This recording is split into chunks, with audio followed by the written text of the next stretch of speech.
तब वो लोग को आगे साल नहीं पढ़ाएंगे, क्योंकि इतना उन लोग अध्ययन नहीं कराते हैं।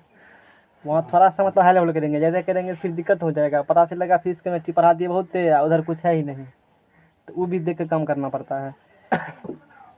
तो बेनिफिट एगो लोग को होगा कि इसको तत्वों का वर्गीकरण एवं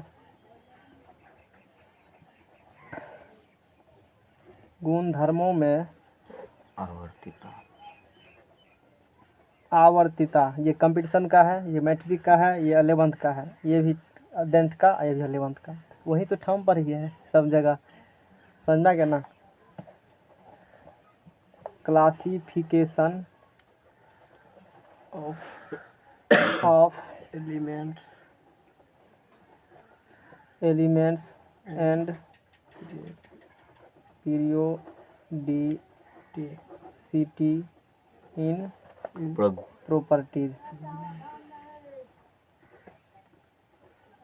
ये तुम्हारा चैप्टर का हेडिंग हो गया। नहीं, एनसीईआरटी के अकॉर्डिंग काम करेंगे। चैप्टर का नाम क्या है? तत्वों का वर्गीकरण।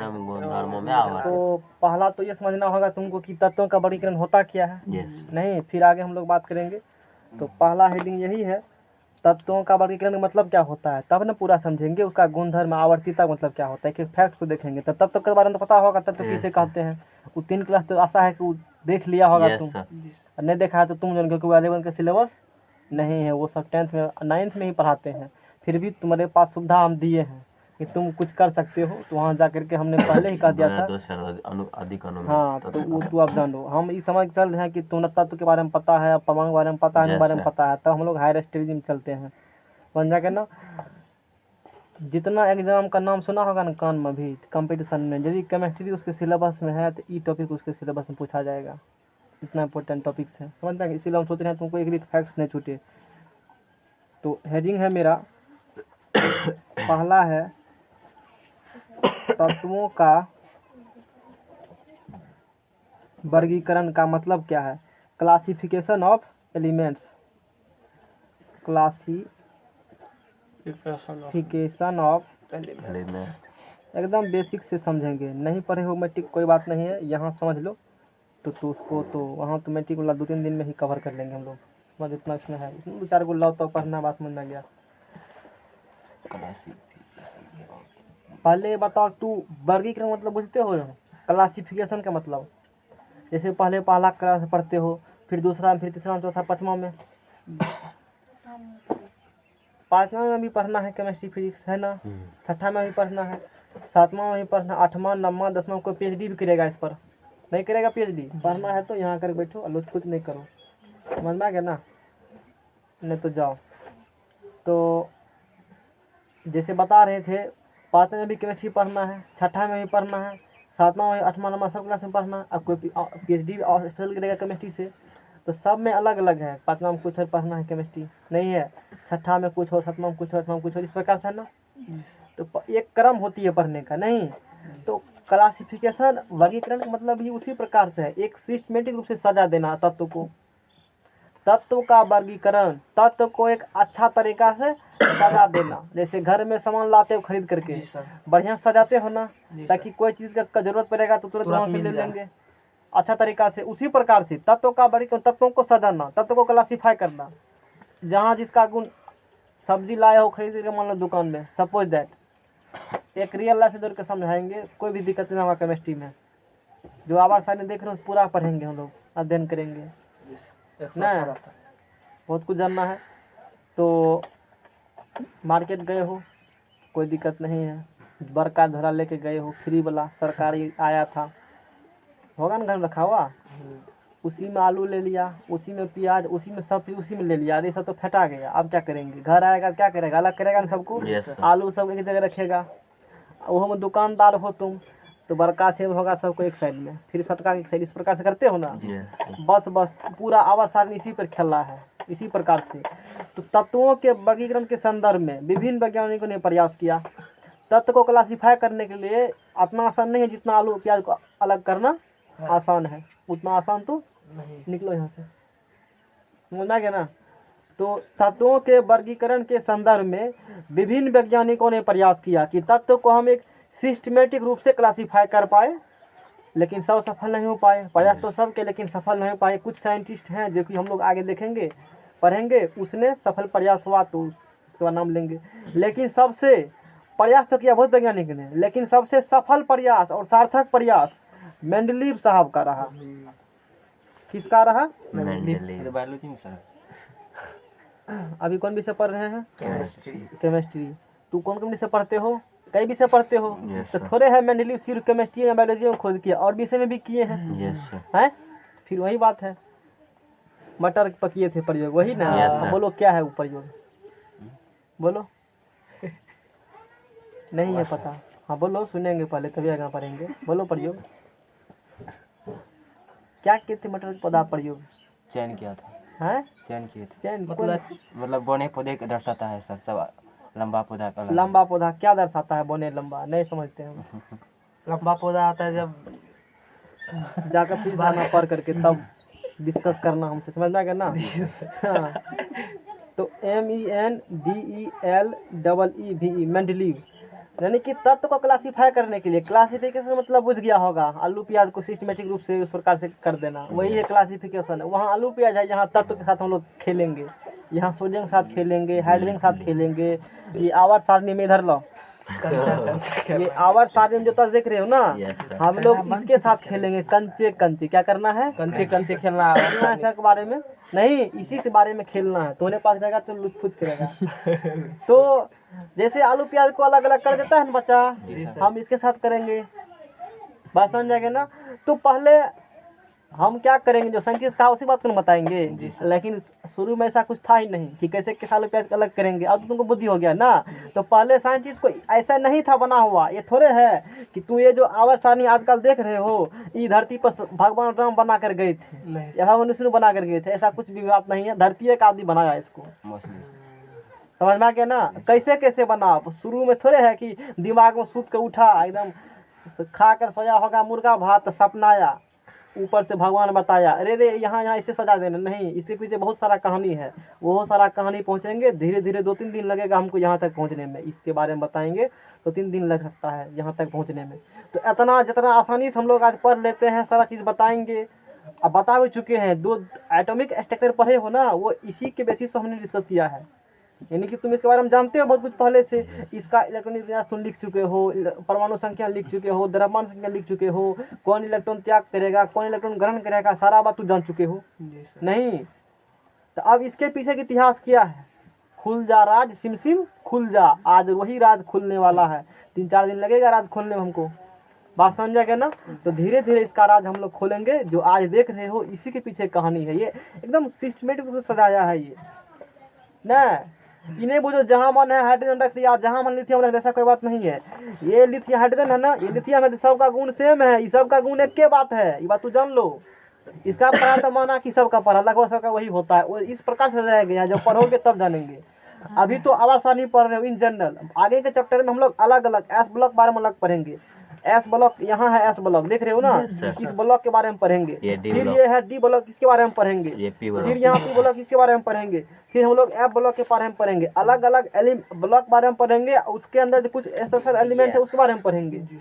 बात समझ आगे ना? लेकिन अभी नहीं पढ़ेंगे। तो तत्व का वर्गीकरण के संबंध में बहुत सारे साइंटिस्ट ने प्रयास किया, लेकिन सबसे सफल और सार्थक प्रयास किसका रहा? मेंडलीव साहब का रहा। समझ में आ गया ना? Yes sir. इन्होंने 1869 इसको उल्टा मोर कह दिया। कोई फैक्ट कम लगेगा फिर उसको देखेंगे ना, वहाँ से उनको पता चलेगा कहाँ लिखल है। एगो कलम लो, कोई तो कलम लो, तो यहाँ रखो उसको। इस जगह सब बात थोड़े लिखल है। यही है। हाँ रखो यहाँ कलम। यहाँ भी कुछ है नहीं है, वहाँ तो मिसेल है, कोई दिक्कत नहीं है। तो ये समझ में आ गया। तो 1869 ईस्वी में जितना भी तत्व ज्ञात था, मेंडलीव साहब क्या किए, तत्व का क्लासिफिकेशन करना चाहते थे।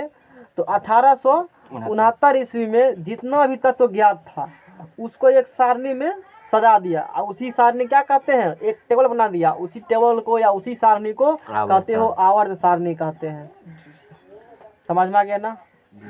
ये तो तत्व का वर्गीकरण मतलब हुआ, लेकिन तुमको तो यहीं से इसमें लिखा हुआ है, लेकिन इसके पीछे बहुत सारा कहानी है, वो बताएंगे कहानी और वो चर्चा हम लोग करेंगे। ये तो मेंडलीफ आया ना, तो मेंडलीफ समय में थोड़ा सा ज़्यादा तत्व का खोज हो चुका था, लेकिन इससे पहले भी, मेंडलीफ से पहले भी कुछ साइंटिस्ट ने कमाल किए। जैसे पढ़ेंगे हम लोग तत्वों के वर्गीकरण का सिद्धांत, उसमें बहुत कुछ साइंटिस्ट का नाम आएगा। पहला पढ़ेंगे, हेडिंग है कि तत्व को कैसे क्लासीफाई किया गया। मेंडलीफ तो बाद में आया, उससे पहले भी कुछ साइंटिस्ट थे। जी सर। मेंडलीफ तो बाद में आए, उससे पहले भी कुछ साइंटिस्ट ने प्रयास किए। हम लोग हेडिंग देते हैं कि ये तो तत्व का वर्गीकरण मतलब बुझ गया होगा, तत्वों के वर्गीकरण का सिद्धांत।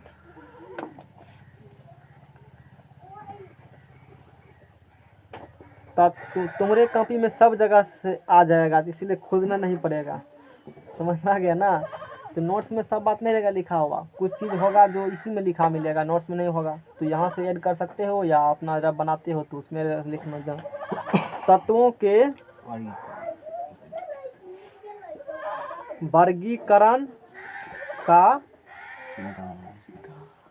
सिद्धांत, समझ में आ गया ना। तत्वों के वर्गीकरण का सिद्धांत नहीं, पहला पढ़ेंगे डोबरेनर, पढ़ा होगा तू मैट्रिक में। पहला क्या पढ़ा था, डोबरेनर। इसका नाम है डोबरेनर का त्रिक। नोट्स में ये सब चीज़ नहीं मिलेगा लिखा हुआ, समझ में आ गया ना। क्योंकि तुम मैट्रिक में पढ़ चुके हो, तो मान के वहाँ पर चले हैं, जो हमसे पढ़े तो भी मान चले हैं कि तुम मैट्रिक अच्छा से कर आए हो, इसलिए नहीं बताया गया था। लेकिन हमको तो पता है तुम मैट्रिक में क्या पढ़े हो। अब एक दिन के लिए मान लो एक दिन मैट्रिक में लगेगा, उसको खींच लेंगे, फिर एक क्रम बन जाएगा पढ़ने का, इंटरेस्ट आएगा पढ़ने में। नहीं सिर्फ इंटरेस्ट लेके चलेंगे तो भूल भी गया होगा, तो फिर थोड़ी सी दिक्कत। हमको दिक्कत कुछ ना, हमको तो आसानी है कि उन्हें पढ़ाना पड़ा, पढ़ना भी नहीं है मेरे सिलेबस में, बस समझ जाएंगे, लेकिन पढ़ा देते हैं। किताब में तो सब बात देगा जो भी है। तो डोबरेनर का त्रिक, समझ में आ गया ना। इसको इंग्लिश में कहते हो डोबरेनियर्स ट्राइड। डोबरेनर का त्रिक, त्रिक मतलब क्या होता है, तीन। देखो डोबरेनर का त्रिक सिद्धांत 1869 में मेंडलीफ साहब ने कुछ करामत किए थे, उससे पहले हम लोग बात कर रहे हैं। डोबरेनर का त्रिक आए, तीन लॉ दिए। त्रिक क्या होती है, तीन मतलब देखो, डोबरेनर का त्रिक सिद्धांत, समान गुण वाले, कैसा गुण वाले, समान गुण वाले तीन तत्वों के समूह को डोबरेनर का त्रिक कहते हैं। इस त्रिक के बीच वाले तत्व का परमाणु द्रव्यमान जो होगा, ये जो इसमें जैसे मान लो लिथियम, परमाणु संख्या बोलो, सोडियम बोलो 11। लिथियम परमाणु द्रव्यमान लेंगे हम लोग। यहाँ पे क्या लेंगे, ये परमाणु द्रव्यमान है। लिथियम का परमाणु संख्या कितना होता है, 3, और परमाणु द्रव्यमान कितना होता है, और सोडियम का 11 23 होगा। तो सोडियम कितना ले लिए, 23, और पोटासियम का लो कितना, 39। उसके बाद नाइट्रोजन का बोलो द्रव्यमान संख्या 14, 1 नंबर में, 2 नंबर में। फास्फोरस का बोलो 31, आर्सेनिक का बोलो 75, नहीं जानते तो जान लो। क्लोरीन का बोलो 33.5। खूब एग्जाम में क्वेश्चन आती है तो याद करना, कोई भी एग्जाम देने के लिए जाना, समझ में आ गया ना। ई क्लास को फिर से देख लेना, भूल जाओगे तो इससे अधिक कहीं नहीं मिलेगा, समझ में आ गया ना। 80 आयोडीन का 127 होगा। अब समझेंगे कि क्या है ये डोबरेनर का त्रिक। ये दिया है ना, तत्व को क्लासिफिकेशन करने के लिए, वर्गीकरण के लिए, तत्व को क्लासिफाई करने के लिए, वर्गीकृत करने के लिए डोबरेनर का त्रिक सिद्धांत। क्या होती है त्रिक सिद्धांत, समान गुण वाले तीन तत्वों के समूह को डोबरेनर का त्रिक कहते हैं। यानी कि इस तीनों क्या होगा, समान गुण होगा कि नहीं होगा। हम देखो 1817 में डोबरेनर का त्रिक जो आया था, कितना ईस्वी में आया था, 1817 ईस्वी में आया था, नहीं 1817 ईस्वी में आया था डोबरेनर का त्रिक। लेकिन उस यानी कि ये मैंडलिप से पहले दिए थे यस सर। और इसमें तो त्रिक ही चल रहा है। अब मॉडर्न पीरियड टेबल आने में तो बहुत समय लगेगा। जो तुम्हारे हाथ में आवर्त सारणी ये क्या है, ये तो मॉडर्न पीरियड टेबल है, लिखल है ना मॉडर्न पीरियड टेबल। ऐसे ही आवर्त सारणी का दीर्घ रूप भी कहते हो, ये तो बहुत बाद में आया आवर्त सारणी। लेकिन यहाँ पर हम कह रहे हैं कि डोनेर का त्रिक जो है इसमें समान गुण वाले 3 तत्व लेंगे, यानी कि ये तब तीनों का गुण समान, इस तीनों का समान, इस तीनों का समान। अब देखो लिथियम सोडियम क्या है, पोटासियम है ना, lithium sodium potassium lithium sodium potassium. कुछ खास बात है, हम इससे पहले बोले कि इसको इस प्रकार से देखो, इतना बात बताएंगे ध्यान से सुनना, डेरा पर जाकर लेक्चर को फिर से देखना एक बार, क्योंकि तू बहुत चीज़ भूल जाओगे, हमको पता है बात बढ़िया से है। सब चीज़ लिखा नहीं जा सकता इस चैप्टर में, बात समझ जाएगा ना। जैसे मैंने बताया कि जो आवर्त सारणी बनाया गया साइंटिस्ट के थ्रू, एक के एलिमेंट बारे में पढ़ लेगा तो सब बारे में वही बात है। और डोनेर यही बात बोले, ये सब उस समय था ही नहीं, उस समय ये चीज़ नहीं था, लेकिन हम आज तो है, उस समय नहीं था तो है ना। कोरिलेट दोनों हम कर रहे हैं, दोनों में क्या कर रहे हैं, कोरिलेट कर रहे हैं। तो समान गुण वाले देखो है ना, लिथियम सोडियम पोटासियम, अच्छी बात है, पढ़ के रखना। तो डोनेर का त्रिक किया है, समान गुण वाले 3 तत्वों के समूह को ये ऐसा तत्व लेना है जिसका तीनों गुण क्या होगा, समान होगा। ये लिया 3 जोड़ा मैंने लिया, एक जोड़ा का तीनों गुण समान, इसका तीनों गुण समान, इसका तीनों गुण समान। क्या इतना समझ में आ गया? अच्छी बात है। ऐसा करने से क्या होगा, इस त्रिक के बीच का तत्व का परमाणु द्रव्यमान, ये जो त्रिक है ना इसके बीच में बोलो कौन तत्व है, सोडियम है, इसका परमाणु द्रव्यमान जो होगा, इसका परमाणु द्रव्यमान निकालो, परमाणु द्रव्यमान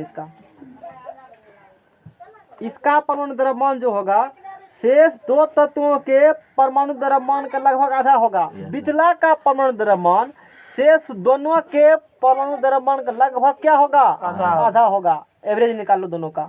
पॉइंट में इधर उधर हो सकती है कभी काल, सही है सर, 49 कभी काल इधर उधर हो जाती है, लगभग बोला है ना वर्ड, अप्रोक्सीमेटली क्या होती है, कभी कभी नहीं भी होती है। वो तो नियम तो फेल है ही, तो तब ना आगे मना खोज। तो बोलो 7 + 39 अपन 2 बोलो कते होगा, 9 7 16 चले 3 4 कते निकला, इसको जोड़ो 75 14 कते होगा, 5 4 9 7 1 8 भाग देगा तो 4 4 भाग 79, इसका आधा बोलो, अरे इसको जोड़ो और 2 से भाग दो, बोलो 2 चौके 8। अब बोलो 2 चौका 8 हैं, 2 चौका 8, 2 चौका 8 फिर 4 होगा, कितना होगा 4 44 पॉइंट कितना आया, 5 44 पॉइंट। फास्फोरस का 31 ही होता है ना, फास्फोरस 15, इसका नहीं हुआ। ये थोड़ा इसमें कारण है, आगे जाएंगे देखेंगे, घेरा मारा हुआ है नहीं यहाँ पर, ये नहीं पूरा। अच्छा कोई बात नहीं, इसको लो 35.5 अब प्लस क्या जोड़ो 127 जोड़ो 127 .5 7 12 का 3 2 5 1 7 12 2 चले 3 2 5 162 भाग 200 80 2 लगभग 80 पॉइंट, इसलिए तो लगभग इसलिए क्या वर्ड यूज किए थे हम, लगभग यूज किए थे। देखो ये तो दिखा दिया एक। अब देखो थोड़ी जानकारी और लो, अच्छा लगेगा पढ़ने में। ये आवर्त सारणी, ये क्या है, आवर्त सारणी है। देखो ये पीरियड है, ये क्या है, आवर्त, क्या है ये, आवर्त। हाँ ये आवर्त कहते हो ना, तो ये आप पीरियड्स हो गया, और ये क्या हो गया, ग्रुप्स हो गए। समझ में आ गया ना, ये मॉडर्न पीरियड टेबल है। अच्छा वो सब बाद में बात करेंगे, उसके बाद दिमाग लगा। अभी देखो नाइट्रोजन फास्फोरस आर्सेनिक खोजो, कहाँ नाइट्रोजन फास्फोरस आर्सेनिक, कुछ दिख रहा है ना, एक ही लाइन में है, बाद में बात करेंगे इसके पीछे। कुछ इतना फायदा हुआ। उसके बाद देखो क्लोरीन ब्रोमीन आयोडीन है, देखो क्लोरीन कहाँ है, और ये बंदा chlorine bromine iodine, chlorine bromine iodine, कुछ दिखा, आगे बात करेंगे क्या दिखा था, अभी दिखा रहे हैं, तब बोलेंगे फलना दिखाए तो उसमें ये बात होगी, तब उस आने वाले समय क्या बोलेंगे। अब बोलो क्या बिना क्लास में मोबाइल में तुम देखोगे, हो सकता है कोई इधर आ गया उधर, तुमको पता ही नहीं चलेगा। सब चीज थोड़े मोबाइल से पॉसिबल है, दिख तो रहा होगा उसमें भी, लेकिन कुछ डिजिट अच्छा नहीं दिखता होगा तुमको, तो आंख से दिखेगा। कितना मेगापिक्सल कैमरा लगा लो, आंख इतना मेगापिक्सल कोई कैमरा नहीं हुआ, खोजना कभी होगा है, होगा नहीं होगा। मोबाइल में लगा कैमरा तो कहेगा उसमें भी टेम्पर ग्लास लगाओ, बढ़िया से पोछा मारो, आंख कुछ से पोछने की जरूरत नहीं है, वो पछले है। समझ में आ गया ना। चलो बार बार देखो कितनी जरूरत पड़ रहा है, नहीं होता तो पढ़ा भी नहीं पाते, तुमको दिक्कत होता पढ़ने में। होगा, वही है, अनुमान गलत नहीं होता है मेरा, समझ में गया ना। तो अब देखो इतना बात जानकारी दिए, हम समझ में आ गया। अब देखो तो इसका कुछ दोष भी है, नहीं असमर्थता, दोष बोलो या या असमर्थ, उतना सामर्थ्य उस समय नहीं थे, उतना बुद्धि को या जो भी कहो नहीं कर पाए वो, समझ गए ना। तो आप पढ़ेंगे इसका दोष, डोबरेनर के त्रिक सिद्धांत का दोष, डोबरेनर के, ये तीन का फंडा बुझा, तत्व, तीन तत्व को समान गुण बना लो, अब बिजला का जो भार होगा दोनों कतला के एवरेज होगा लगभग, बस यही है। डोबरेनर का या के, डोबरेनर के त्रिक सिद्धांत का दोष, का कौन दोष, गाँव वाला दोष, डिमेरिट्स, दोष मतलब डिमेरिट्स, डोबरेनर के त्रिक सिद्धांत का डिमेरिट्स। ये जो डोबरेनर साहब का त्रिक सिद्धांत है ना, इस सब तत्व के लिए नहीं लागू हो पाया, उस समय जितना भी ज्ञात तत्व था ये नियम सब पर लागू नहीं हो पाया। इस सिद्धांत के अनुसार से सभी तत्वों का वर्गीकरण, क्लासिफिकेशन नहीं हो सका, यही दोष हुआ किसका, डोबरेनर के त्रिक सिद्धांत का दोष, कुछ के लिए हुआ कुछ के लिए नहीं हुआ। तो हम लोग तीन के बारे में पढ़ लिए, इसमें लगभग थोड़ा सा ज्यादा अंतर हो रहा है, बुझा रहा है, इस सब में लगभग थोड़ा सा एवरेज है। ये तो इतना हुआ, और का तो और भी नहीं हो पाया, क्योंकि नहीं हो पाया मतलब क्या कि दोनों कतला को जोड़ने के जोड़ के दोनों कतला का द्रव्यमान से क्या जोड़ो और दूसरे भाग बिचला नहीं पूरा, तो वही दोष हुआ। इस प्रकार से उस समय जितना भी तत्व ज्ञात था, जितना भी तत्व सबको उसने क्लासिफाई नहीं कर पाया, तो इसी को क्या बोलेंगे, दोष, दोष बोलेंगे, डिमेरिट्स ऑफ डोबरेनर ट्राइड्स। या समर्थ। नेक्स्ट पेज लाओ, दोष, नेक्स्ट अष्टक पढ़ेंगे, न्यूलैंड्स का क्या पढ़ेंगे हम लोग, अष्टक सिद्धांत पढ़ेंगे। लाओ पेज लाओ,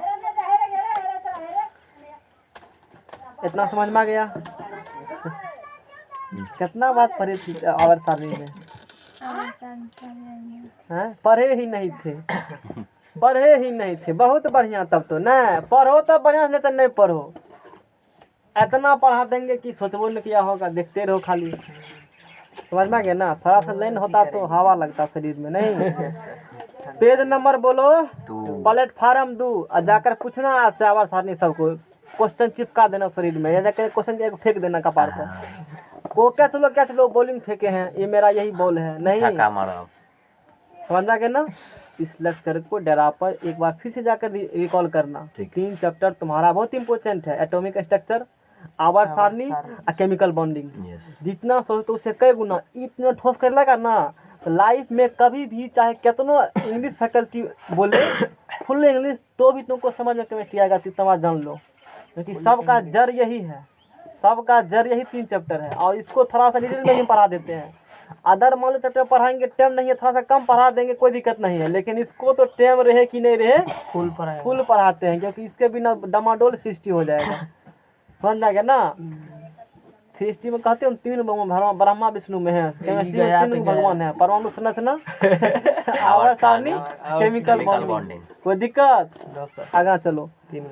हाँ, अब पढ़ेंगे बाबा न्यूलैंड को याद कर लेते हैं, बहुत बेरोजगार है न्यूलैंड भी। हारमोनियम बजाने किसको आता है, तुमको आता है ना, हाँ तो लिखा है देखो ना, तो पूछेंगे ना भी तू बहुत हारमोनियम बजाए हो, हमको तो बजाने भी नहीं आता है। हाँ हारमोनियम का है, हारमोनियम, हाँ तो बजाने आता है तो हमको बताओ। हाँ देखिए, अब आवर्त सारणी मतलब तत्वों के वर्गीकरण के संबंध में पहला नियम डोबरेनर दिए, और उसके बाद कौन देंगे, न्यूलैंड साहब हैं, न्यूलैंड्स हिंदी में कहते हो न्यूलैंड का अष्टक सिद्धांत, न्यूलैंड का अष्टक सिद्धांत। नेक्स्ट पे पहला पेज लाओ जो पढ़ा था अभी, न्यूलैंड का अष्टक सिद्धांत है ना।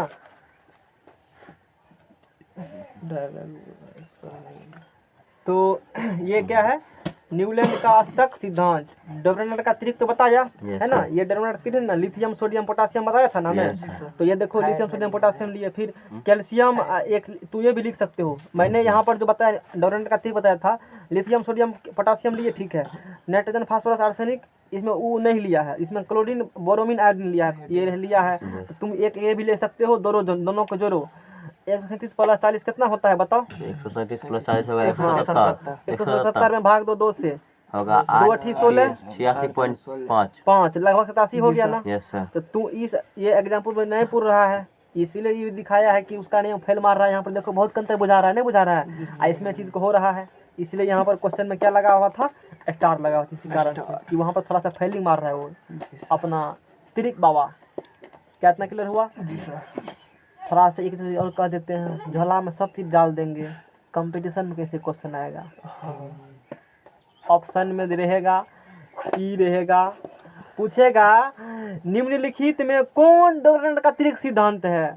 हाइड्रोजन सोडियम कैल्शियम, ऐसे 3 एलिमेंट का जोड़ा रहेगा, 3 एलिमेंट क्या रहेगा? जोड़ा। कहेगा डबरनर का त्रिक किसमें निम्नलिखित में है, तो तुमको देखना पड़ेगा, दोनों कतला का जोड़ दो, पर द्रव्यमान सिंधु से भाग दो, यदि पिछला वाला पूर्ण रहा है तो उसी को टिक लगाना, और नहीं यदि खो दिमाग ठोस है, ये तुमको याद रहेगा, अच्छा इसमें त्रिक लागू, इसमें त्रिक लागू, इसमें त्रिक लागू होगा, और तब तो कोई बात है ही नहीं, ऐसे एकदम क्वेश्चन आता है। बात बुझा? जी सर। ये बात है।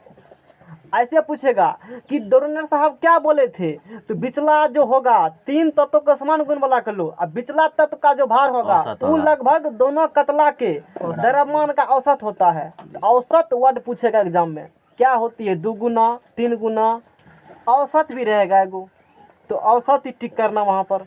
ऐसे एग्जाम क्वेश्चन एग्जाम में डालती है, नहीं तो पढ़ लिया तुमको पता ही नहीं है। ये फिर क्वेश्चन कैसे पूछता है, किसी के पास फिर जाएगा पढ़ने के लिए, फिर देखना उलेगा, एक ही बार सारा काम कर देते हैं, समझ में आ गया ना? तो ऐसा टॉपिक है। तो चलो ये चीज़ हो गया। तो हम लोग अब देखने वाले हैं 1826 अलेक्जेंडर ईस्वी हम देख रहे थे, 1866 यहाँ है लिखा हुआ, तो हाँ वही तो हम देख रहे थे। तो एनसीईआरटी को ही मान के चलेंगे, 66 किसी किताब में लिखा होगा। न्यूलैंड का है सर, यहाँ ये क्या लिखा है? डबरनर का है सर। ये देखो ना क्या लिखा है, न्यूलैंड। अंग्रेजी रसायन जॉन अलेक्जेंडर न्यूलैंड ने, किसने? सन 1865। अंग्रेजी रसायन शास्त्री थे, इंग्लिश के मतलब पढ़े लिखे व्यक्ति थे, है ना। जॉन अलेक्जेंडर न्यूलैंड ने सन 1865 में अष्टक नियम लॉ ऑफ ऑक्टेव्स को विकसित किया, समझना गया ना? इसी को कहते हो न्यूलैंड का अष्टक सिद्धांत। देखो एक अष्टक हम इससे पहले भी किए थे, वो अष्टक कुछ और ही था। जी सर। वो अष्टक कुछ, ये अष्टक कुछ और ही है। वो था अष्टक की तत्व के लास्ट ऑडिट में 8 इलेक्ट्रॉन होना चाहिए, और वो सब चाहता है, यहाँ अष्टक कुछ और ही है। अब पढ़ेंगे तो राज खुलेगा उसका। इसमें कितना ईस्वी दिया? 1865 दिया है ना, इसमें 66 है। उसको भी 65 हाँ। कर दीजिए। रुको ना एक सेकेंड, इसमें कितना है? तो 1800 किसको लेकर चले हम बताओ? उसमें 66 है। इसमें 66 भी नहीं, वो बात भी है। तो 1800 किस में? 66 ईस्वी में। कॉपी का समर्थन भी है, इसका भी समर्थन है। इसीलिए तो यही बुक अथी में देखो तो, इसमें गूगल में एक सेकंड ये भी देख लेतेगा, एग्जाम में भी नहीं पूछेगा अष्टक, तो ईस्वी सब नहीं आता है एग्जाम में, कि तुम्हें पता होगा तुमको। तो ठीक है, तो अपना 10th वाला आंसर क्या लिखल है? 1866। इसमें क्या लिखल है? ये है 10th एनसीईआरटी। नहीं, ये हम नहीं कहते हैं, क्योंकि हमरे पास किताब थोड़े छपता है, ये कौन कहा है? सरकार कहा है। और तुम्हारा 11th के एनसीईआरटी में क्या लिखल है इसका? 1865। नहीं, न्यूलैंड से अष्टक। तो ये बात ठीक, कोई दिक्कत नहीं है, हम लोग काम करते उस पर ज़्यादा डिस्कस हम लोग नहीं करेंगे, तो वो आते भी नहीं है इसलिए, समझ में आ गया ना? कोई दिक्कत नहीं है। तो न्यूलैंड साहब क्या बोले थे वो जरूरी है, समझ में आ गया ना? क्या बोले थे न्यूलैंड साहब? बोले थे यदि तत्वों को उनके परमाणु द्रव्यमान के बढ़ते क्रम से समझा जाए, तत्वों को उनके परमाणु द्रव्यमान के बढ़ते हुए, जिसका एक परमाणु द्रव्यमान है, फिर 2 बोला, फिर 3 बोला, फिर इस प्रकार से दिया जाए। परमाणु द्रव्यमान बोले हैं, क्या बोले हैं? हाँ, याद रखना, पूछेगा ये बात। कि न्यूलैंड साहब क्या बोले थे, तत्व को सजाने के लिए परमाणु संख्या के अनुसार से कि परमाणु द्रव्यमान के अनुसार से कि कुछ का देगा, तो परमाणु द्रव्यमान याद रखना। न्यूलैंड साहब बोले थे यदि तत्व को उनके परमाणु द्रव्यमान संख्या के बढ़ते क्रम में, परमाणु द्रव्यमान संख्या के बढ़ते क्रम, संख्या के बढ़ते क्रम में, कौन क्रम में, बढ़ते क्रम में सजाया जाए, तो किसी तत्व से प्रारंभ करने पर, कहीं से करो प्रारंभ, उसके 8वां तत्व जो होगा दोनों का समान गुण होगा, दोनों क्या होगा, समान गुण। यही न्यूलैंड साहब ने यही कह करके चले गए, स्वर्ग सिधार गए। कहाँ सिधार गए, स्वर्ग सिधार गए। तो अब देखो वो क्या है, जैसे hydrogen, lithium, beryllium, boron, carbon, nitrogen, oxygen, fluorine, sodium, magnesium, aluminium, silicon, phosphorus, sulphur, chlorine, potassium, calcium, नहीं है पता हमको, लोहा, कोबाल्ट एंड निकेल, नहीं है पता अभी, उसको नहीं था पता इसलिए हमको नहीं है पता, ये मत बुझना। और उसके बाद वो लोग क्या है, इसमें तो है ही नहीं, हाँ LA है, देख लेते हैं कहाँ गया वो LA, मतलब जो LA क्या नाम था, LA ही है ना, देख लेते हैं। देखो LA, देखो कहीं खोजो, इसमें LA इधर मिलेगा, LA लिखा हुआ, हाँ लेंथेनॉइड्स, लेंथेनियम, LA और C यही है, लेंथेनियम और सेरियम, लेंथेनियम और क्या है, सेरियम, LANCE, और उसके बाद सिलिकॉन के नीचे यहाँ नहीं है पता यहाँ पर अभी हमको, जेडर, जिरकोनियम, इसका नाम क्या है, जिरकोनियम। तुम्हारे किताब में तो यहीं तक छोड़ दिया, इधर भी दिया है नहीं, तब बोलो एनसीईआरटी जैसा मिला मेरे कॉपी में, तो फिर जिरकोनियम, तुमको सब चीज़ दे देंगे, टेंशन मत लो, टेंशन लेने का नहीं है, देने का है। दूसरे को टेंशन दो, कैसे देंगे, 2-4 चीज पूछ लेंगे तो उसको कष्ट होगा, हालांकि तो किताब में लिख लेते था, तू कौन किताब से पढ़ लिया, का नाम सब चीज़ से पढ़े। अब देखो यहाँ से, जैसे इंडियन म्यूजिक, देखो यहाँ IN, इंडियन म्यूजिक के अनुसार से क्या होता है, बोल दो, उसके पाधा नी सा, तो सारे गामा करते हो तुम, आ गया महाराज। हाँ जय हो बाबा भोला। देखो ढोलक, हारमोनियम वो पढ़ाएंगे, उसका भी दर्शन लेंगे, कितना है, जय को लेटर त्यागो हजरिया देगा। देखो सा रे, व्हाट्सएप पे भेज देंगे, हम भी व्हाट्सएप पे भेज देंगे।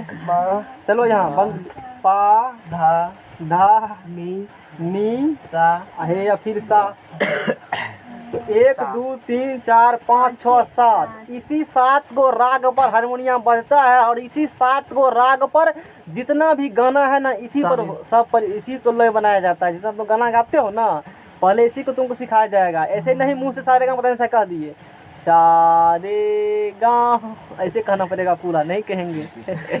समझा के ना, गाना नहीं गाना है, तो ये अपना है, समझा के ना।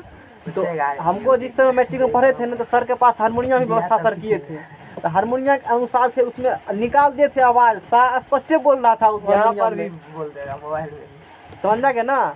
मोबाइल में छोड़ो ना, वहाँ प्रैक्टिकल के साथ पढ़े थे, तो मोबाइल का बात छोड़ो ना। अरे 10th में तो सब चीज प्रैक्टिकल के पढ़े थे हम, करंट पास करता है, ओम का नियम हुआ, अमीटर वोल्टमीटर हुआ, सारा लॉ प्रैक्टिकल के साथ किए, समझा के ना।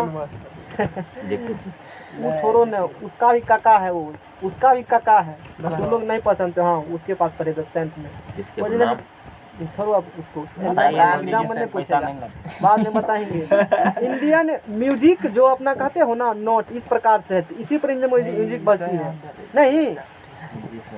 देखो ये भी कह देते हैं, एक वेस्टर्न है, वेस्टर्न मतलब वेस्टर्न कंट्री में जो है ना, वहाँ इसी को पकड़ो, ये पकड़ो इसको, वेस्टर्न कंट्री में जो है ना, इस चीज़ को क्या कहता है, लिखा है वो भी वेस्टर्न कंट्री में, अपना देश में ये सब बात चलती है। अदर का वेस्टर्न कंट्री जो अब मैं तुम ज्योग्राफी पढ़ के 10वां में, तुमको पता होगा वेस्टर्न कंट्री किधर है। वेस्टर्न में कौन देश आएगा? माना कि पढ़ ली। हाँ, माना कि जानते हो, देखो उसमें है डो रे मी, हाथ रख रखो, मी फा सो ला टी टी। ये वेस्टर्न वाला गाना इसी बैठता है। हम लोग का ये है सारे हाँ, इसीलिए ना गाना मतलब कैसे कैसे करता है नहीं समझ में आता है, इसी कारण से ना, क्योंकि उसका लिरिक्स यही है। दो रे रे इंडियन म्यूजिक कल्चर का लिरिक्स यही है, सारे गा मा पा धा नी और फिर सा यहाँ से। तो इसमें क्या है, इसके अनुसार से कहीं से शुरू करो, जैसे कहीं से शुरू करने पर, कहीं से शुरू करने पर सतवां तत्व जो होगा उसका गुण पहले तत्व से मिलेगा। यहाँ से शुरू करो, सा रे गा मा पा था नी, 1 2 3 4 5 6 7, इसका गुण क्या होगा? सा से शुरू करो और जहाँ नी हो जाएगा तो उसका गुण क्या होगा? दोनों का आपस में समान होगा। यही लिरिक्स है। यहाँ शुरू करो, सा रे गा मा पा था नी सा, मतलब सोडियम लिथियम का गुण क्या होगा? आपस में समान हो। कहीं से शुरू करेंगे और सातवां तत्व जो होगा दोनों का गुण क्या होगा? समान होगा। न्यूटन के तत्व सिद्धांत पर सजे हुए 8 यदि तत्वों को उनके परमाणु द्रव्यमान के बढ़ते हुए क्रम में सजाया जाए, यानी कि जैसे जैसे बढ़ रहा है परमाणु द्रव्यमान ही क्या हो रहा है? बढ़ रहा है सबको। यहाँ जो तत्व को सजाई हो उसके परमाणु द्रव्यमान के बढ़ते हुए क्रम के अनुसार से सजाए हो। इस प्रकार सजाने पर किसी तत्व से शुरू करने पर नहीं है, किसी तत्व से प्रारंभ करने पर, शुरू करने पर, इनिशिएट करने पर 8वां तत्व का जो गुण होगा प्रथम तत्व के समान होगा। तो इसका शुरू यहाँ शुरू करो, सा रे गा मा पा था नी सा। तभी 7वां बोल रही थी क्या? 7वां नहीं 8वां होगा। अष्टक है तो 8 होगा ना, अष्टक हो तो क्या होगा?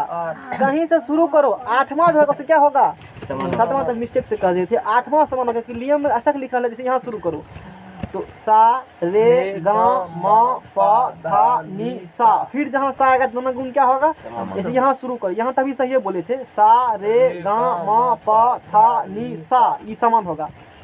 फिर यहाँ शुरू करो, सा रे गा मा पा था नी सा, इसका गुण समान होगा। जहाँ सा आ जाएगा फिर से, यानी कि कहीं से शुरू करो और वहाँ से गिनने के बाद 8वां जो आएगा वो 8वां जहाँ शुरू किया था उसके समान गुण वाले तत्व होते हैं। क्या ऐसा हो रहा है? और आवर्त सारणी में जो आजकल का आवर्त सारणी है, यहाँ देखो उस प्रकार से, जैसे हाइड्रोजन लिथियम सोडियम, पक्का एक लिथियम सोडियम देखो एक ऊपर नीचा होगा, लिथियम और कौन होगा? सोडियम। देखो लिथियम कहाँ है देखो लिथियम ऊपर नीचा है ना, इसका गुण समान है। जब इसके बारे में पढ़ाएंगे तब बहुत बड़ी जानकारी मिलेगा। क्या अष्टक मतलब समझ में आएगा ना। कहीं शुरू करो, 8वां पहले क्या होगा? समान होगा।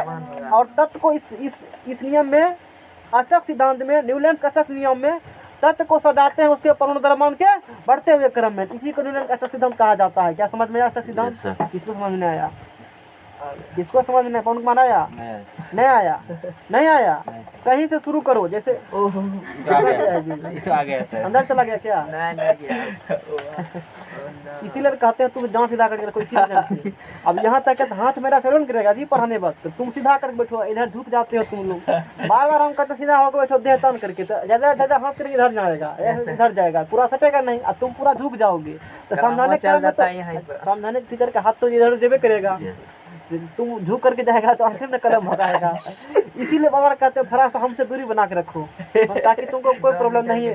टेबल पर ही भार नहीं पड़ेगा और तुमको, अब देखो अभी दिक्कत होगा, यदि सीधा करना चाहते कितना दिक्कत हो जाता, अभी नहीं होता। इसीलिए सीधा होकर बैठो, सब सुरक्षा अपनी स्वयं करें यात्री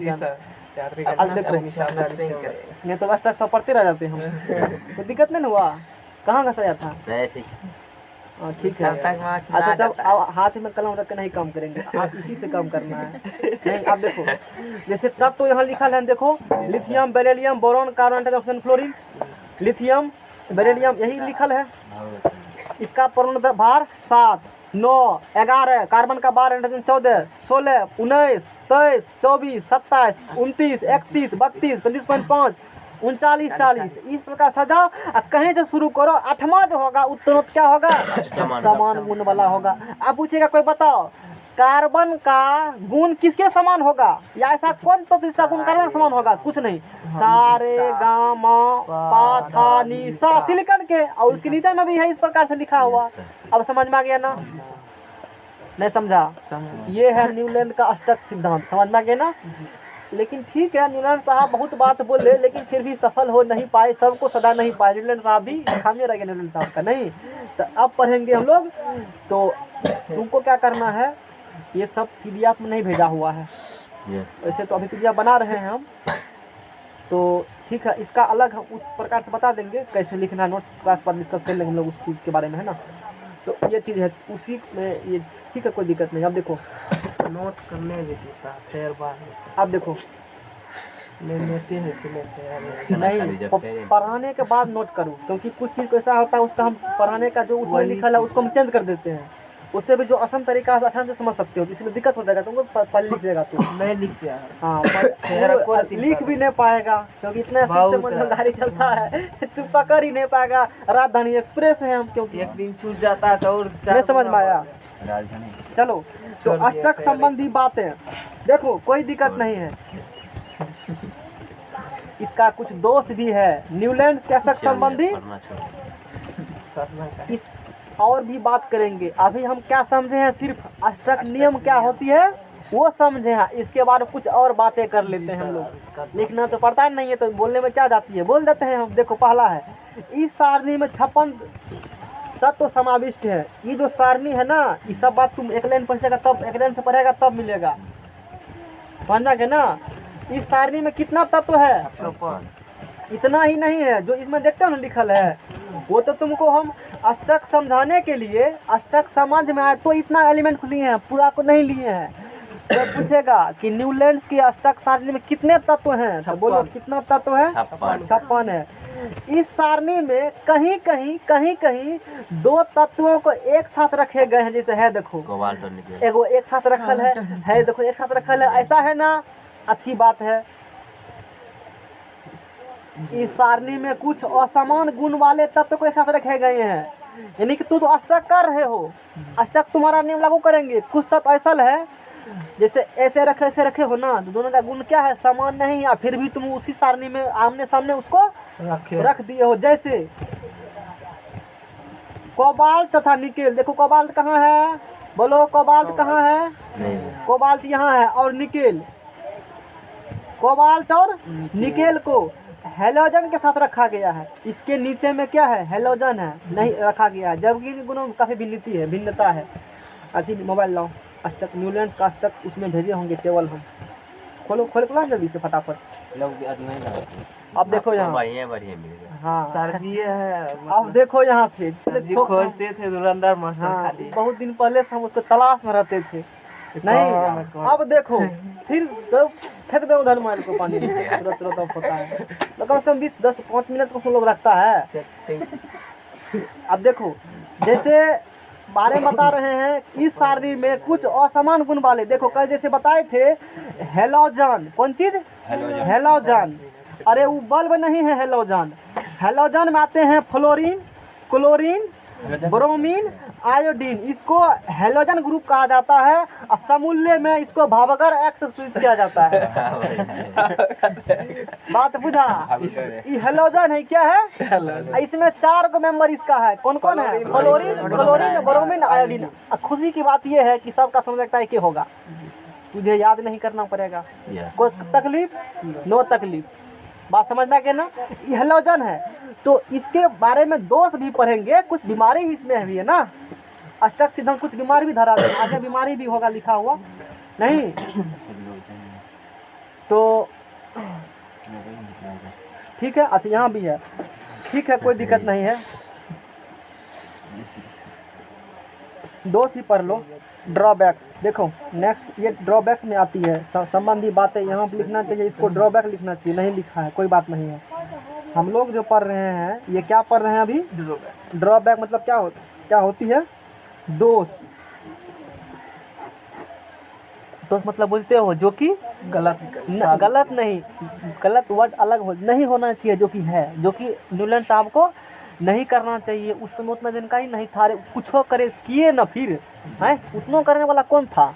नहीं था करने वाला। इतना खोज के तो दिया था हाँ, तू कर रहा है पहले तो मात्र 56 एलिमेंट्स को ही अरेंज कर पाए। कौन कर पाए? न्यूलैंडर से। हाँ, और भी उसमें ज्ञात तत्व थे, नहीं कर पाए। अच्छी बात है। This law applicable up to calcium, और इसका ये नियम अष्टक सिद्धांत कैल्शियम तक ही लागू है। पैकेट में रख लेना, एक ऑब्जेक्टिव क्वेश्चन आएगा, पूछेगा कि न्यूलैंड का अष्टक सिद्धांत कहाँ तक लागू है, तो कैल्शियम। कैल्शियम तक ही लागू है। कैल्शियम तक ही लागू है। देखो एक जगह सब बात नहीं मिलेगा लिखा हुआ, तो जान लेना इस बात को। पहला बात है कि कितना सिद्धांत अरेंज कर पाए? 56 गो। ई लॉ कहाँ तक लागू है? कैल्शियम तक लागू है। लोहा, अब देखो उसके बाद है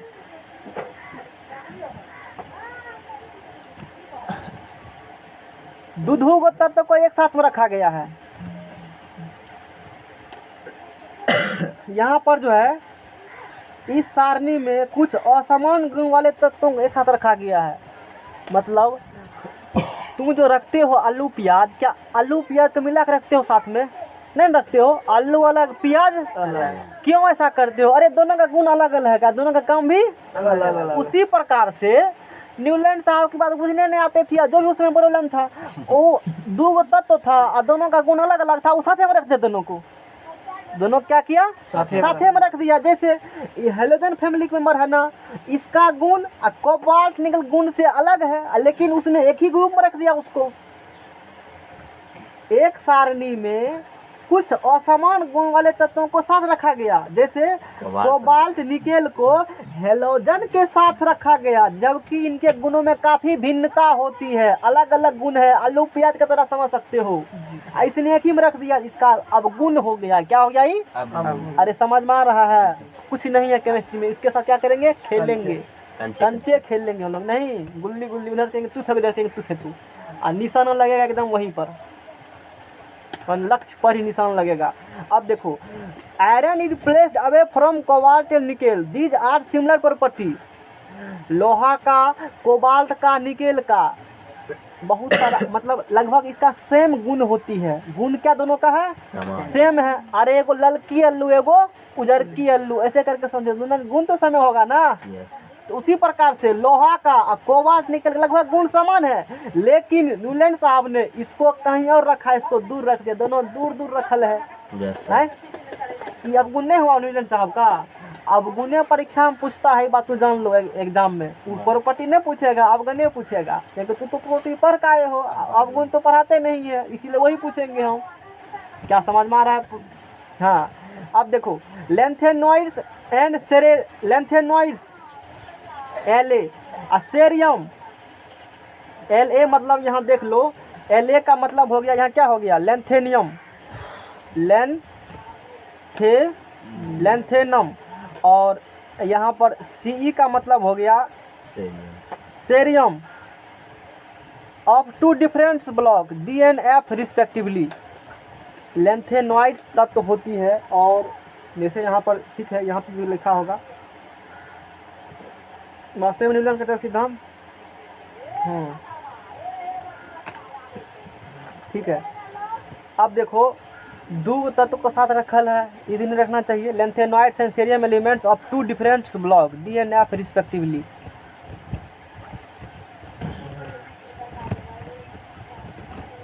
विकट कहाँ गया? कागज बात कहाँ बता गया? हम वही खोज रहे थे तभी से।